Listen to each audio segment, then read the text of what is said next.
जी तो हिन वक़्तु तव्हां असांजे पुठी पासे ॾिसी सघो था त मली नदी पंहिंजे जोश जोबन सां वही रही आहे।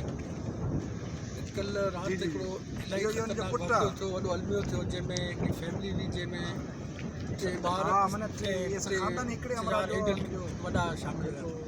पोइ गाॾी हिन पाणीअ वहिकारे में वही वई, गाॾी त मिली वई है पर उन खां अलावा अञा ताईं उन्हनि जो डेड बॉडी न मिली। उन खां अलावा दसाणे चने साइड खां, छो जो हीअ नदी हिकिड़ो डमलोटी साइड खां मिले हिकिड़ो किनारो, त ॿियो साइड दसाणे चने खां मिलंदो आहे। दसाणे साइड बि सुभाणे हिकिड़ो हमरा मोहम्मद खान डागरे नाले सां हमरा पाणी में लही पियो, जेको हुते लड़ी वियो, अञा ताईं उनजी बि डेड बॉडी न मिली सघी आहे।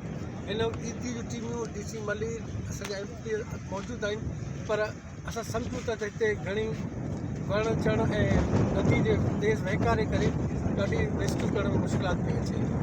इन लाइ फौरी हल इहो आहे त असांखे फौरी हिकिड़ा हेलीकॉप्टर अगरि मिली वञनि या नेवीज़ जा या कंहिं अहिड़े इदारे जा, त जीअं उहे लाश ऐं गोताखोर बि सुठा प्रोफेशनल हुजनि, जेके लही करे उन लाशनि खे कढी सघंदा। ॿी सूरत में हिन वक़्तु हीअ रेस्क्यू ऑपरेशन जेको हली रहियो आहे, ऐं नथो सम्झां त हेॾे तेज़ वहिकारे में इहो कुझु मुमकिन थी सघे। असां हिते सभु ॻोठाणा राज बिरादरी जा माण्हू सभु गॾु थिया आहियूं। राति खां वठी असां सभु पंहिंजे ॿाहिरि था दोस्तनि सां गॾु आहियूं। असां हर मुश्किल घड़ी में हिक ॿिए सां गॾु हूंदा आहियूं ऐं इहो इंसानियत जे नाते सभु असां गॾु बीठा आहियूं। कोशिशि पिया कयूं त इंशाअल्लाह जल्द जल्द हिन खे रेस्क्यू करे असां लाश बराबरि कयूं।